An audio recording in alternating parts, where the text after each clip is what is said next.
Sanibonani bafundi. Siyanamukela ingosini yethu yokufunda ulimi lwethu lwesiZulu. Isifundo sethu sanamhlanje singezaga. Izaga ke ngesingisi sizibiza sithi ama proverbs. Isaga ke indlela yokukhuluma nokubhala eveza ubugagu, iphinde inonise inkulumo noma umbhalo osuke ubhaliwe. Nazi ke izaga esizozenza esifundweni sethu sanamhlanje. Esokuqala sithi umendo awuthunyelwa gundane.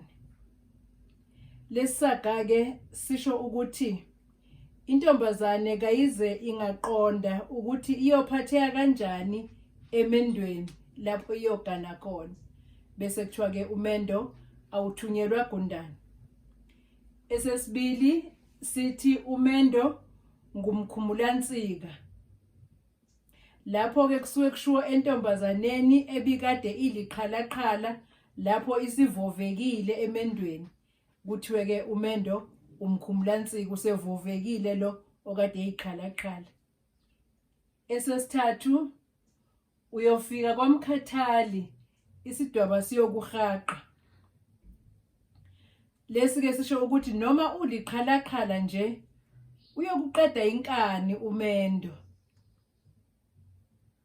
Esesine sithi ihlonipha nalapho ingayikwendela khona. Intombazana ifanele ihloniphe wonke umuntu ngoba kayazi lapho iyophelela khona, okusho ukuthi ayazi lapho iyokwendela khona.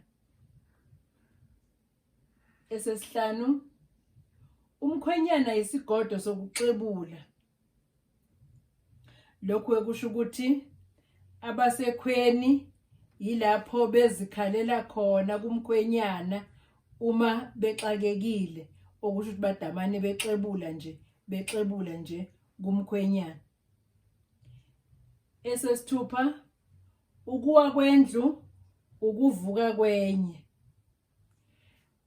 Lesi ke sisho ukuthi kusale kukhalwa kubo kantombazane uma isihambile isiyogana. Kodwa ke bayasizakala noma bayajabula abalapha isuke iyogana khona. Bese kuthiwa ke ukuwa kwendlu ukuvuka kwenye. Siphela lapho ke isifundo sethu sanamhlanje bafundi. Cela ukuthi nichofe ulike, nichofe usubscribe. Siyabonga ukuthi baningi abasubscribeayo. Sicela ukuthi baqhubeke baye baningi abasubscribeayo, bashare lama videos ethu khona ezofinyelela kubantu abaningi. Ukhule umndeni wethu wokufunda. Siyabonga bafundi, nisale kahle kwanamuhla.